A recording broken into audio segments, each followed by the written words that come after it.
I don't want to ask too much because it's personal, right? But I'm going to give you two scenarios. I'm not going to probe. You were applying for a job, it didn't work out. That's a matter of risk, isn't it? Right? And you were really hoping it would work out, or you were really hoping you would get accepted into the university. You didn't get accepted into the university, right? Those are the kinds of tests where, yeah, you could feel depressed, you could feel sad, but you can't live in that sadness. And feeling those emotions at first doesn't mean you don't have sabr and tawakkul. You can have those feelings, and you can feel those emotions, and then you can pick yourself up and inshallah try again, right? So you can have a dip, you can have a low and a high. That's being human, right? Allah didn't create us angels. But a lot of times these kinds of questions also have to do with, oh, I had an engagement and it broke off. Or I had a marriage that ended miserably. Or I had, or I didn't want my parents to get divorced and they got divorced. Or something like that, right? Or I wanted my sister is fighting with my parents and she's moving out of the house and I didn't want her to move out of the house and she moved out of the house. In other words, all of those situations are about people, right? People ending up doing things that hurt us, or people doing things that we wish they didn't do, right? And there, I think, the sabr to me at least comes from the stories in the Quran where people that are much better than us, like Yaqub alayhi salam, had no control over his family. He didn't have any control. Ibrahim alayhi salam is an incredible human being, had no say in his father's choices, right? We cannot control other people's choices. Sometimes those choices hurt us deeply.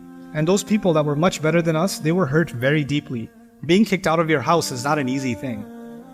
Nuh alayhi salam being married to the woman that he's married to is not an easy thing. Asiya being married to Fir'aun is not an easy thing. Musa alayhi salam running away from home is not an easy thing. These people were really traumatized by many terrible experiences, right? But Allah taught us through them that we can only control what is within our grasp, and we have to learn to let go what isn't, right? Because in the end, inna lillahi wa inna ilayhi raji'un. This is what we say when a musibah strikes. Alladhina idha asabathum musibah, inna lillahi wa inna ilayhi raji'un. Whenever something strikes them, they say we belong to Allah, to Him we're going to return. Any problem I'm having, how long is it going to last? Well, as long as I last. I'm not here for that long. And when I think about the grand scheme of things, this problem isn't as big as I think it is. You understand? And of course, Allah has given us hope too. Inna ma'al usri yusran. After every difficulty, there is great ease. Now, you just put yourself in these shoes. How much did the companions love the Prophet ﷺ? Right? And when he died, how devastated were they? And in that moment, for them to believe, Inna ma'al usri yusran, because the Quran is still there. The Quran is still saying with difficulty comes twice the ease. That's what the Quran is saying.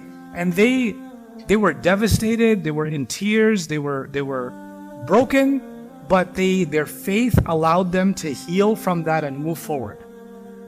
Right? And Allah created so much ease for the ummah afterwards. Right? So that's just this life. It's just going to come with trials and difficulties. Allah has made us mentally prepared that life isn't going to be easy.